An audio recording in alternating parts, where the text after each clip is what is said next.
and welcome to our kids service. We are so excited for you to see everything that we have for you. But before we do that, we're gonna need you to stand up, make some room, because we're gonna jump into some worship.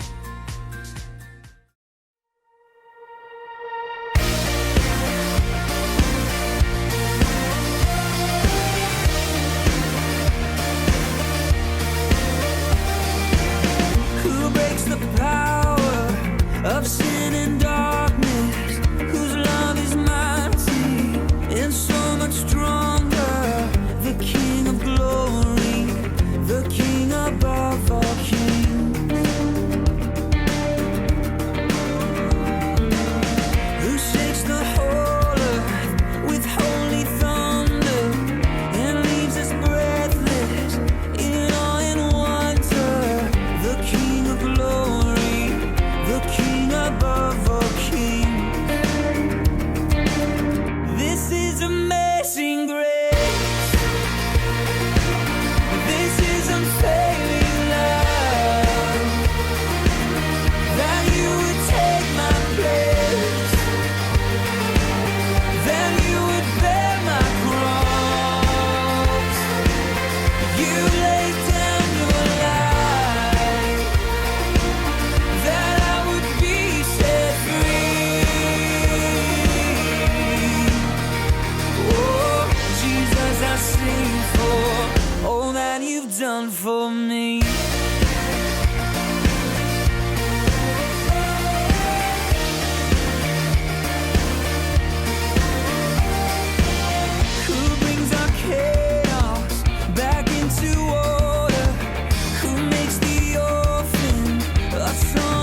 got food, changed the water, I cleaned his cage.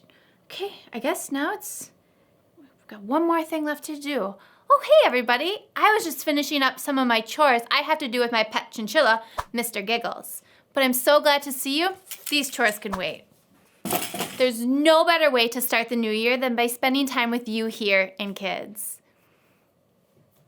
The new year feels like a time to start over again, doesn't it? So many people make resolutions like being more active or reading more books or being more responsible. You might be responsible with doing all of your homework, doing your chores, or maybe taking care of your family pet. Pets in particular require a lot of responsibility. If you have a dog, you need to feed it, take it on walks, train it. But of course, you also get to play with it, cuddle it, and give it treats. But what is responsibility? Responsibility is showing you can be trusted with what is expected of you. And we're going to be spending the next few weeks talking about responsibility. Before we get into our Bible story today, let's start with our big answer. What is the big answer? It's the answer to the big question. This is the question you should get from that important adult in your life, and that is, what did you learn in kids' church today? Our big answer for today is love God and love others. And our memory verse for this series comes from the book of Luke, and it says, suppose you can be trusted with something very little. Then you can also be trusted with something very large. Luke 16:10. Today, we're in the book of Matthew. Matthew is one of the 4 books known as the Gospels. These were books that tell stories from the life of Jesus. The book of Matthew was written by one of Jesus' followers named Matthew. He was a tax collector whose life was completely changed by his friendship with Jesus. When Jesus was about 30 years old, he began to travel from town to town, teaching and healing people. Everywhere Jesus went, big crowds gathered. Some people came to be healed, and others came to hear what Jesus had to say. But the religious leaders were troubled by Jesus. They didn't believe that he was the Son of God, and they were worried because so many people were choosing to follow him. So these religious leaders began making plans to arrest Jesus. They asked trick questions, hoping to prove him wrong or stir up the crowds. When Jesus entered Jerusalem to celebrate the Passover festival, one of the law experts of the Pharisees asked a question to try to test him. In Matthew 26:36, it says, "Teacher," he asked, "which is the most important commandment in the law?" In those days, there were a lot of commandments and laws. Oh my God, like this many. It's a lot. This law expert wanted Jesus to answer which commandment in the law was the most important, which was definitely an attempt to try to trip up Jesus. This expert figured that if whichever rule Jesus picked was the most important, he would have to leave out all the other laws. Then the religious leaders could get everyone mad at him for choosing the wrong one. So which commandment did Jesus say was most important? In Matthew chapter 22, verses 37 through 40, here's what he said. Love the Lord your God with all your heart and all your soul. Love him with your mind. This is the first and most important commandment. And the second is like it. Love your neighbor as you love yourself. Everything that is written in the law and the prophets is based on these 2 commandments. Jesus was saying that when you show love to God and show love to other people, you'll be following all the other laws.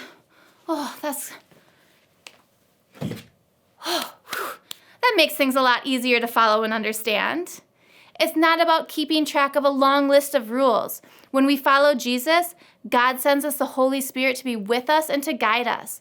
Over time, we can learn to listen and discover ways to love God and love others. That is our greatest responsibility as followers of Jesus. So let's talk about what this might look like. What are some ways we can love God? Or to put it another way, what are some ways we can show our love for God? You can show your love to God by spending time with God. You can read your Bible or ask someone to read it to you. You can find out for yourself how God has been working in the world ever since the beginning.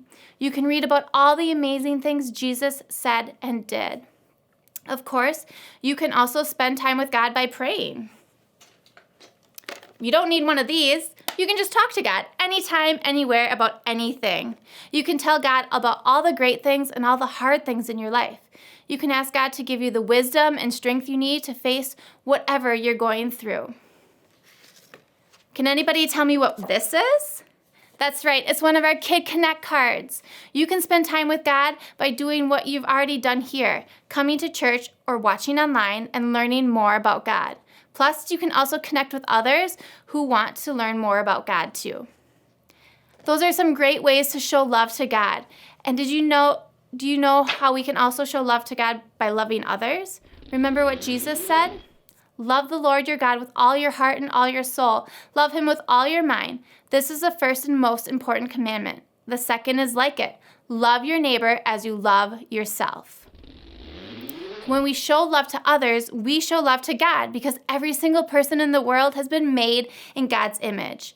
You can show love to others by sharing what you have, like your games. You can invite someone over to play with your favorite toy or video game system. Or maybe you can donate something you've outgrown to a younger kid who would like to play with it. You can give your time. You can ask your friends how they're doing. Really listen to what's going on in their life. You may not know what to do to fix something that's wrong, but sometimes the best thing you can do is just to be there for your friend and let them know you care. You can show your love to others by sharing your ideas and your creativity. I bet it would mean a lot to your friend or teacher if you drew or painted a picture to encourage them. You can show your love by helping family members at home.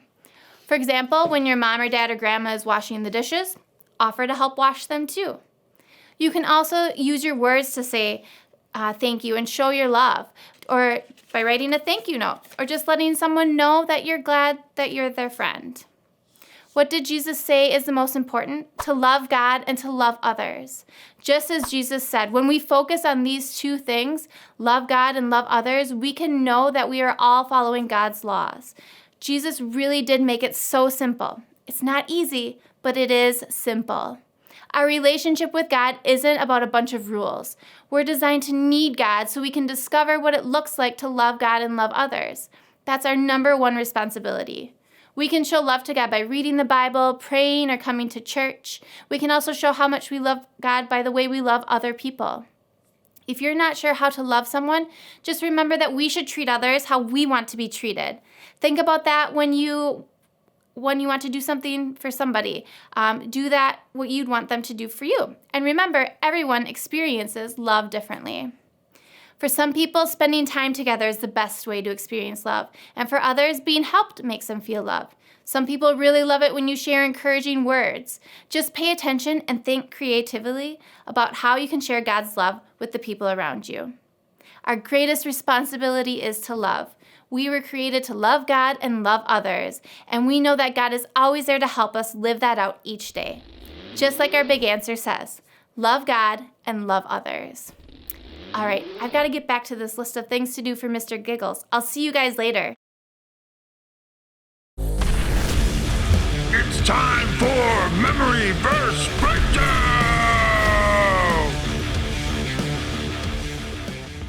Hey kids, today we're gonna break down this week's memory verse. Are you ready?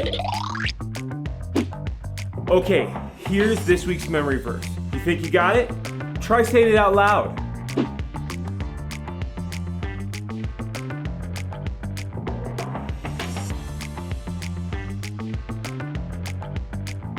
All right, let's take some words away.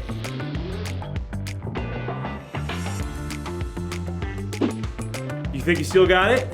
Try saying it out loud again.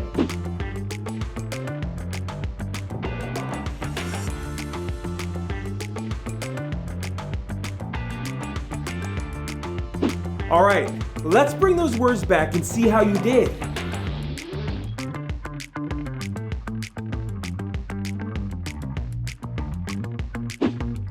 Did you get it right?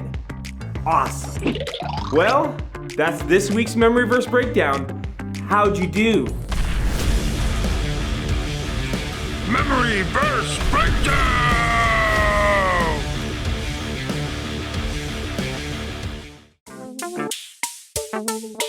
Game time! Ladies and gentlemen, boys and girls, it's time for another round of Just in slime! The incredibly popular soon-to-be daytime TV show where you, the audience, answer Bible trivia questions to avoid getting limed. Don't worry though, this is a television show, so we haven't yet figured out how to get the slime through the TV to you. But we're working on it. The rules are simple. I'll read a statement, then you'll have 5 seconds to decide if that statement is true or false. If you think it's true, then stand up. If you think it's false, then sit down. True, stand. False, sit. Easy enough, right? If you choose the wrong answer, you get slimed! Think you can make it through all 6 questions without getting slimed? Well, we're about to find out, because it's time to play Just in Slime! Here is the first statement. Jacob was Esau's father. True or false? Remember, stand if you think it's true, but sit if you think it's false.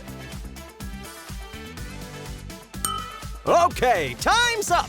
Who's standing? You just got slimed! Jacob was Esau's brother, not his dad. Now it's time for round 2. Esau traded his birthright to Jacob for a bowl of soup. True or false? Don't forget, stand for true, sit for false. Okay, time's up. Who's standing? You are correct. I see you are starting to get the hang of this. Let's see how you do in round 3. Jacob promised to work for 7 years for the chance to marry his wife, Rachel. True or false? It's time to decide. Okay, time's up. Is anybody sitting down? 'Cause you just got slimed! Jacob did promise to work for 7 years to marry his bride. Oh, how romantic. Okay, moving on to round 4. Esau was never able to forgive Jacob for taking his birthright, and they fought their whole lives. True or false? Okay, time's up. Who is sitting down? You are correct. Although they had their disagreements, Jacob and Esau did not end up fighting their entire lives. Ooh, only 2 rounds to go. Jacob's name was eventually changed to Israel. True or false? Time is up. Who is sitting down? You just got limed! Jacob actually did become known by the name Israel. Oh, here comes the final round. Jacob became the father of Abraham. True or false? Time is up! Is anyone standing? If so, you just got slimed! Abraham was actually Jacob's grandfather. Oh, well done, everyone! If you avoided the slime through all 6 rounds, that is very impressive. Thanks for playing Just in Slime! Thank you so much for being with us today. Before you leave, have that important adult in your life go to lifechurchgreenbay.com/kids, where you can grab our Kids Connect card. There you can discuss our big answer, the memory verse, and even more. We love you so much. Have a great week.